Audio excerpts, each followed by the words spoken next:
राधे राधे। जय श्री राधा। राधा वल्लभ श्री हरिवन।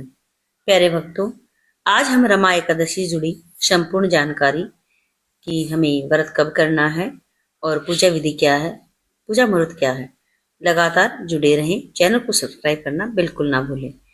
रमा एकादशी 17 अक्टूबर को है।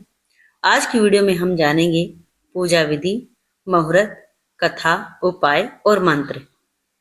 रमा एकादशी का व्रत कार्तिक कृष्ण पक्ष की एकादशी पर शुक्रवार 17 अक्टूबर 2025 को रखा जाएगा।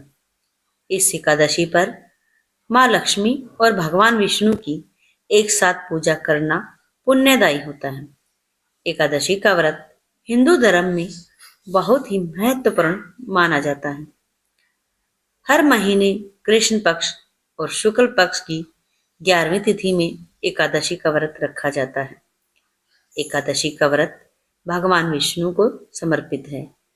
इस दिन व्रत रखना, पूजन करना, दान पुण्य करना और नियमों का पालन करने से श्री हरि की कृपा बनी रहती है।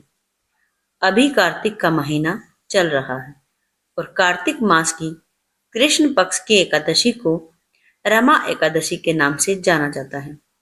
यह एकादशी इसलिए भी खास होती है क्योंकि यह धनतेरस के एक दिन पहले और चातुर्मास की आखिरी एकादशी होती है। रमा एकादशी पर भगवान विष्णु और माँ लक्ष्मी की एक साथ पूजा करने से अपार सुख समृद्धि की प्राप्ति होती है। रमा एकादशी व्रत तिथि और मुहूर्त पंचांग के अनुसार रमा एकादशी का व्रत हर साल कार्तिक महीने की कृष्ण पक्ष की एकादशी तिथि को रखा जाता है। एकादशी तिथि की शुरुआत 16 अक्टूबर को सुबह 10:35 से होगी और 17 अक्टूबर को सुबह 11:12 पर समाप्त होगी। 17 अक्टूबर को उदय तिथि मान्य रहेगी, इसीलिए इसी दिन रमा एकादशी का व्रत रखा जाएगा। पूजा के लिए शुभ मुहूर्त क्या है, आइए जानते हैं। अभिजीत मुहूर्त सुबह 11:43 से दोपहर 12:29 तक। अमृत काल सुबह 11:26 से दोपहर 1:07 पर। पारण का समय 18 अक्टूबर 2025 सुबह 6:24 से 8:41 तक। आइए अब जानते हैं रमा एकादशी की पूजन विधि। 17 अक्टूबर को सुबह जल्दी उठकर स्नान कर लें। इसके बाद पूजा घर में दीप जलाकर व्रत का संकल्प लें। पूजा के लिए सबसे पहले भगवान विष्णु का पंचामृत से अभिषेक करें। इसके बाद भगवान को पीला चंदन, अक्षत, मूली, फल, फूल, मेवा, तुलसी दल, नैवेद्य आदि अर्पित करें। फिर माँ लक्ष्मी की भी विधि विधान से पूजा करें। अब धूप दीप प्रज्वलित कर रमा एकादशी की व्रत कथा सुने और आखिर में आरती करें। रमा एकादशी के दिन क्या करें, उपाय आइए जानते हैं। रमा एकादशी पर काली चींटियों को आटा या चीनी खिलाने से कार्य में आने वाली बाधाएं दूर होती हैं। रमा एकादशी पर माँ लक्ष्मी की पूजा में मखाना, खीर, कमल, बताशा, कोड़ी आदि अर्पित करें।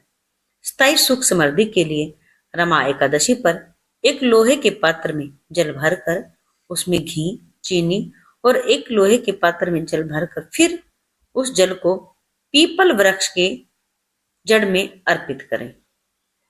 आर्थिक परेशानी से मुक्ति के लिए रमा एकादशी पर श्री सूक्त का पाठ करें और माँ लक्ष्मी को कमल का फूल अवश्य चढ़ाएं। आइए सुनते हैं रमा एकादशी व्रत कथा। कथा को पूरा सुनिएगा। वीडियो अच्छी लगी हो तो कमेंट में जय श्री राधे आप जरूर कहिएगा। रमा एकादशी की पौराणिक कथा के अनुसार प्राचीन समय में एक मुचकुंद नामक राजा था। वह बहुत ही दानी और धर्मात्मा था, साथ ही भगवान विष्णु का परम भक्त भी था। इसीलिए समस्त प्रजा उसका आदर सम्मान करती थी और राजा के साथ साथ पूरी प्रजा भी एकादशी का व्रत रखती थी। राजा मुचकुंद की कन्या चंद्रभागा का विवाह राजा चंद्रसेन के पुत्र शोभन से हुआ। एकादशी के दिन राजा मुचकुंद के साथ शोभन ने भी एकादशी का व्रत किया, लेकिन उसे भूख सहन नहीं हो पाई और वह मृत्यु को प्राप्त हो गया।